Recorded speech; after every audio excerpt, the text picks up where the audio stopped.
こんにちは、JP です。古民家の宿を運営したり、サウナメーカーを立ち上げたりしています。前回ですね、年末に僕はすごくやる気が出て、で、卵サウナを作ろうということでね、商品販売しようということで、立ち上がったという話をね、したと思うんですけれども、それでね、大工の棟梁に、思いっきり背中を押されて、スタートしましたよということをねお伝えしました。で今回はですね、そこから次の展開ですね。卵サウナってもともと初期の卵サウナは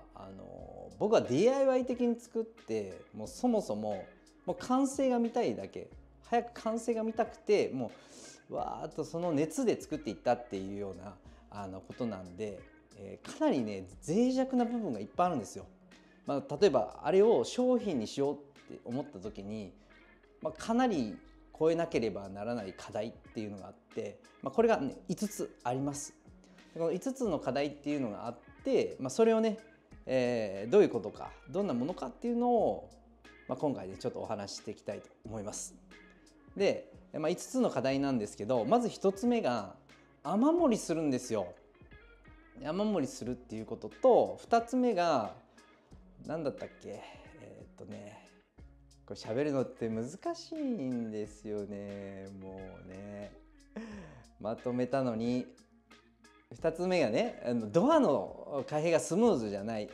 開けたり閉めたりできるんですけど、ちょっとテクニックがいっちゃうっていうのが1つで、3つ目がね、座面が割れるんですよ。やっぱりサウナって高温になったり急に多湿になったり環境がハードじゃないですか。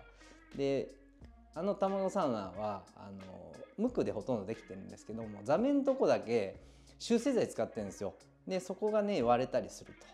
ということと、あとストーブのね安全策、これがねないっていうことと、あとロウリュがやっぱしづらいんですよね。あれがサウナの本当の目的、サウナ目的の薪ストーブではなくて、家庭用で使うようなストーブをそのまま入れてるので、非常にロウリュがしにくいっていうのが、あって、この5つなんですね。で、これをねちょっと詳しく今日は説明していきたいなと思うんですけども、1つ目の雨漏りですね。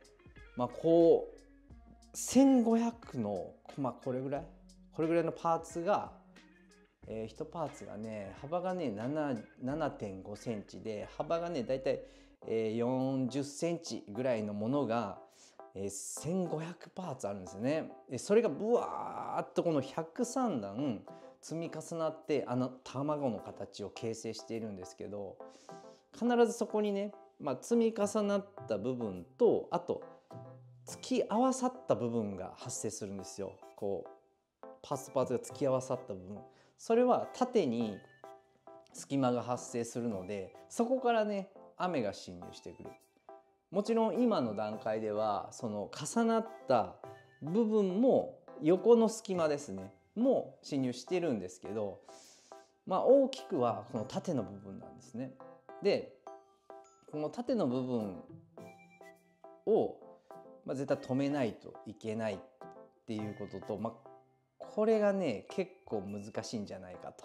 思ってるんですけど、それをね、今後いろんなアイデアを駆使して、解決していくんです。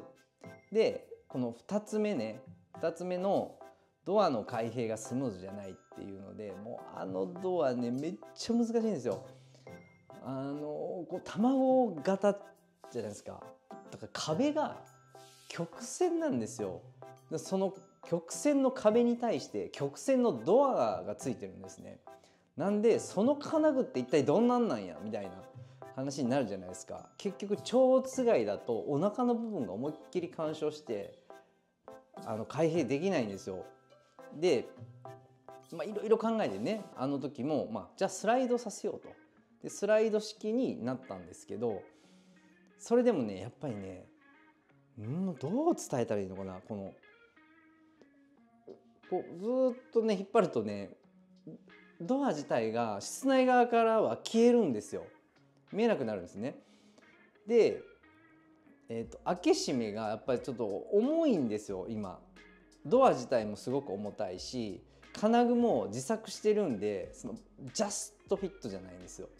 なんかちょっとこうゴトゴトっと干渉しながら、こうギリ空いてるっていうような形なんですね。でこれをねやっぱりスムーズな開閉って重要じゃないですか。このサウナにおいて出たり入ったりめちゃくちゃ多いんで、さっとね開いてさっと中に入って閉めるみたいなことがねできないとやっぱり商品としてはね良くないということで、これ2つ目、ドアの開閉を解決する、スムーズな開閉にするということと、この3つ目が、座面が割れるっていうことなんですけど、これはね結構話が早い。集成材っていうこういろんなね、板をバーッと積み重ねて圧着しているような木材なんです。でそれをただ無垢材に変えれば、軽く問題クリアするかなっていう感じなんですね。でこれをねでもねここね材料とコストの戦いなんですよ。そんな幅の広いね無垢材を用意するとむちゃくちゃコスト上がってしまうんですよね。でそれを材料コスト上げずにどうにかね円型サークル型で持っていきたいっていうのが今思ってる現状で、なんかねこうやっぱりねサークルは守りたいんですよ。この円でこう火を囲めるっていうこの構造ですね。中はねそういう構造になってるんですよ。知ってる人は知ってると思うんですけど、真ん中に薪ストーブがあって、それにこう椅子が丸くね、卵なんで丸く置いてあるんですね。でそこに自由に腰が掛けれるっていう設計なんですけど、丸く座れれるっていうことがねめちゃくちゃ僕の中で重要で、これね一つ理由があるんです。まだおいおいこれは説明したいんですけど、この JP こだわりの部分ですね。で、この座面が割れるっていうのは解消できるんじゃないかと思ってます。で、4番ストーブの安全策を作る、これもね話が早いですね。ストーブ、今ねストーブ自体が、サウナ用ではないんですよ。その分結構直射の熱は強いし、なんて言うんだろう、足元はね結構熱かったりするんですよ。でこれはねサウナ専用のストーブに変えるとその熱の部分も、解消されるし、その安全策も、簡単につけられるものなので、楽勝でしょうという感じなんですね。で、5つ目、ロウリュがしやすいストーブであるということは、もうロウリュしやすいストーブに変えるだけなので、これもね、どのサウナストーブ使うか、はたまた自分で開発するかっていうね、この今2択なんですけど、ちょっとね自分で開発を試みてはいるんですけど、いかんせんねもうめっちゃやること多いんですよ今。もうやることが散在してて、で基本僕一人でね開発はしてるんで、なかなかねそのサウナストーブまでいけるかなっていうところがあったりします。十分ね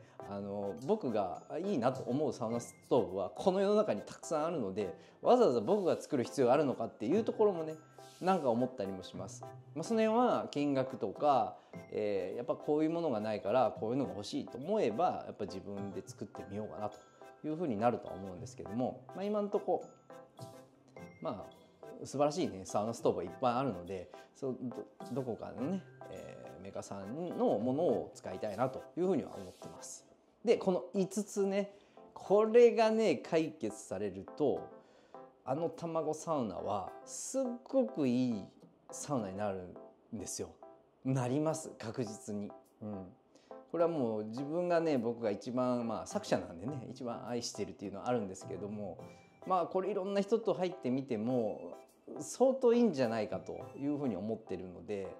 もうこのね課題をね全てスパーッと解決してね、世に出したいと思ってます。